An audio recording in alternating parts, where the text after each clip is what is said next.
Tracking, alerting, protecting. This is WKYT News. Good afternoon. Police are at the scene of a deadly shooting in Lexington. We're glad you're with us on WKYT News. Yeah, this situation happened just before 11 at an apartment complex on McCullough Drive in the Winburn neighborhood. That's off of Russell Cave Road, and WKYT's Victor Puente is live at the scene with the breaking details. What can you tell us, Victor? Well, within the last half hour, the Fayette County coroner has said this is a homicide. He says he's still working on identifying the victim. Now, police were called around 10:30 for a report of shots fired in an apartment and a man lying in a pool of blood. And when they got here, they found a man in a second-floor hallway. Paramedics tried to treat him, but he died from those gunshot wounds. Coroner Gary Ginn says he was shot multiple times. He also said they're still trying to identify the victim at this point. He says he's a young black man, but they don't know his name. Ginn was asked where he was shot, but he says they're keeping that information to themselves. But it's possible multiple wounds. We'll look at and examine him a little bit thorough once we're able to move him, but right now it appears to be that it might be multiple. Police are asking for the public's help. They say this investigation is just beginning. They say they could use some witnesses to come forward. If anyone saw anything in this area around the time of that shooting, please call police. Live in Lexington, Victor Puente, WKYT. All right, Victor, thank you. The search is on for a killer in eastern Kentucky after a man was found shot to death inside his home. State police made that disturbing discovery late yesterday on Dyer Branch Road in Morgan County, north of West Liberty. It came after an anonymous tip. WKYT's Mark Barber has this Crime Tracker report now from Morgan County. Kentucky State Police say they found 33-year-old Randy Williams dead in his home here on Dyer Branch. Investigators tell me he was shot in the chest several times. State police say they found Williams after someone called them around 2:30 yesterday afternoon saying a man was dead in a home. Police tell us they are investigating his death as a homicide. Officers say they are still trying to figure out when he was killed. Another question detectives are trying to answer: motive. We're told they are working to figure out why someone shot Williams to death. His neighbors tell us that's what they want answered most too. While they didn't want to go on camera, they did say it's hard for them to understand why something this violent happened on their remote stretch of Dyer Branch. State police are now hoping that someone with information about the shooting will send in a tip that will lead to an arrest. In Morgan County, Mark Barber, WKYT. Mark, thank you. And we're told that Williams was last seen alive Wednesday night. In shackles and chains, a Pulaski County man accused of killing his girlfriend went in front of a judge for the first time today. Police say 35-year-old Johnny Ray Hendricks killed Monica Wells Tuesday after the two got into a fight at their home on Providence Road.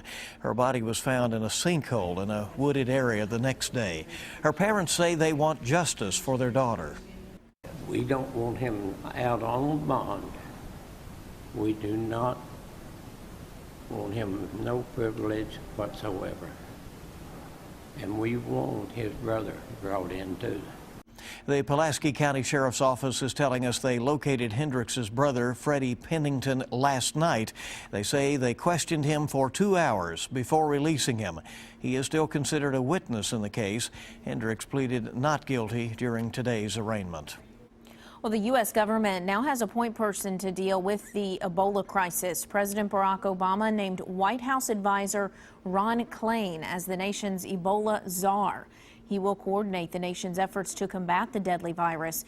Meanwhile, the State Department and Carnival Cruise Line say a healthcare worker who may have been exposed to the Ebola virus in Dallas is being quarantined aboard a cruise ship. The doctor aboard the ship says the woman and her husband are showing no symptoms of Ebola.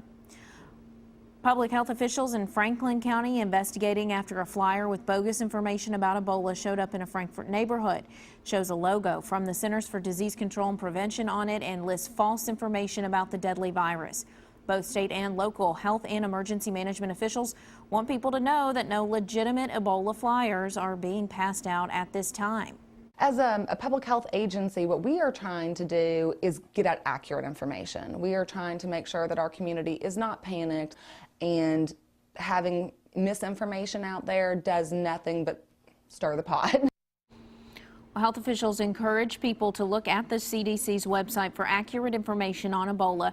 Officials tell us if they can catch the person who printed the bogus flyers, they could be charged with terroristic threatening.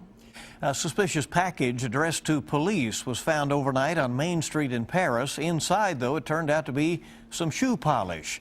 But before they knew what was inside, Paris police called in Lexington's bomb squad as a precaution.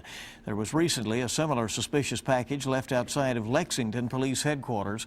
Police say people should always call police if they see something that looks out of place. Well, after a rainy week, we're ending with plenty of sunshine, a great day today, and some nice temperatures out there. Take advantage of it while it lasts. A cool down is on the way for the weekend. WKYT meteorologist Micah Harris and our First Alert Weather Center with a look. Yeah, and the look is a good one. I mean, it's bright, it's blue outside. Things aren't looking too bad. And look, we're going to have this the rest of the afternoon. Few clouds here and there, and it looks like toward the weekend, that's going to be a totally different story. I'll show you that in just a couple of seconds. So there's the look outside. The feel is right there in the 60s. We'll finish off right around 70 degrees. Some of us in the lower 70s when it's all said and done.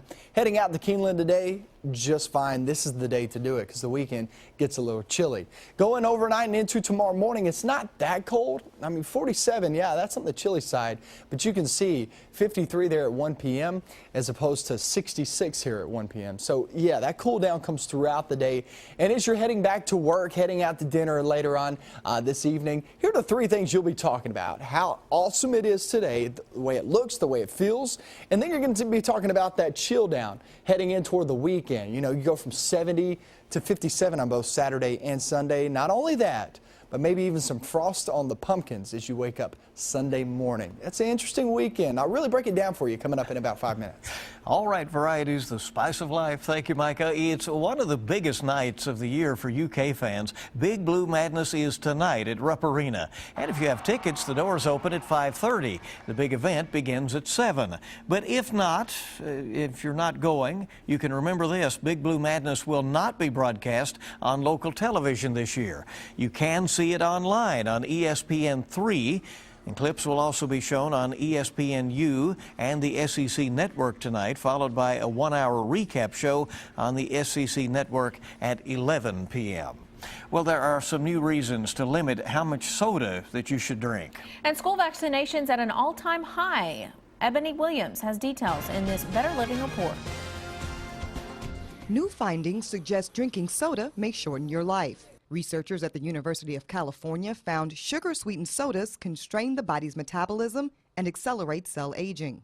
Scientists in Cambridge say some patients in a vegetative state may be aware even though they can't communicate. Researchers looked at electrical activity in the brains of 32 vegetative patients and found some showed signs of activity similar to healthy adults. And most children going to kindergarten are getting their vaccines. While the CDC reports vaccination rates are near 95%, experts warn there can be outbreaks in communities where clusters of families choose not to vaccinate. And those are some of the day's top health stories. Ebony Williams, CBS News, New York. Good to have you with us, and we have a lot more coming up on WKYT News. It's a birth defect that affects a lot of families in the bluegrass. And we're going to explain the walk and roll event. That's coming up. Some special guests. We look forward to them. And leave the tricks aside. We're talking treat or treats. We've got the details on a special Halloween event.